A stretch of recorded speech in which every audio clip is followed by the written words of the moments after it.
ফিলিস্তিনের পক্ষে কথা বলার জন্য দক্ষিণ পূর্ব এশিয়ার দেশগুলির সংগঠন আসিয়ানকে আহ্বান জানিয়েছে মালয়েশিয়া। দেশটির পররাষ্ট্রমন্ত্রী মোহাম্মদ হাসান এই আহ্বান জানান। কাতার ভিত্তিক সংবাদ মাধ্যম রোববার এক প্রতিবেদনে জানিয়েছে, মালয়েশিয়ার পররাষ্ট্রমন্ত্রী মোহাম্মদ হাসান গাজায় ইসরায়েলি নৃশংসতার নিন্দা করেছেন এবং দক্ষিণ পূর্ব এশিয়ার দেশগুলির সংগঠন আসিয়ানকে ফিলিস্তিনিদের পক্ষে কথা বলার আহ্বান জানিয়েছেন। ২৬ মে কুয়ালালামপুরে আঞ্চলিক ব্লকের শীর্ষ সম্মেলনের আগে তিনি এই আহ্বান জানালেন। মোহাম্মদ হাসান তার আসিয়ান প্রতিপক্ষদের বলেন, ফিলিস্তিনি জনগণের বিরুদ্ধে সংঘটিত নৃশংসতা, উদাসীনতা এবং দ্বৈত মান প্রতিফলিত করে।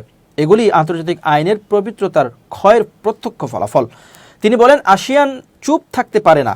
10 সদস্যের আঞ্চলিক এ ব্লক এর আগে ফেব্রুয়ারি মাসে ফিলিস্তিনি অধিকারের প্রতি তার দীর্ঘদিনের সমর্থন ঘোষণা করেছিল।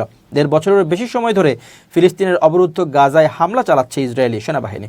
সবশেষ শনিবার গাজার স্বাস্থ্য মন্ত্রণালয়ের বিবৃতিতে বলা হয়েছে, গত 24 ঘন্টায় ইসরায়েলি হামলায় 79 জন নিহত হয়েছেন এবং আহত হয়েছেন 211 জন। ফলে মোট আহতের সংখ্যা পৌঁছেছে 1,22,059 জনে।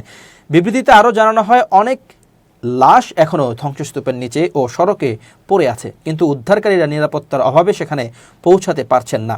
গাজার স্বাস্থ্য মন্ত্রণালয়ের হিসাব অনুযায়ী 19 মাস ধরে চলমান ইসরায়েলের হামলায় গাজায় 53,901 জন নিহত হয়েছেন।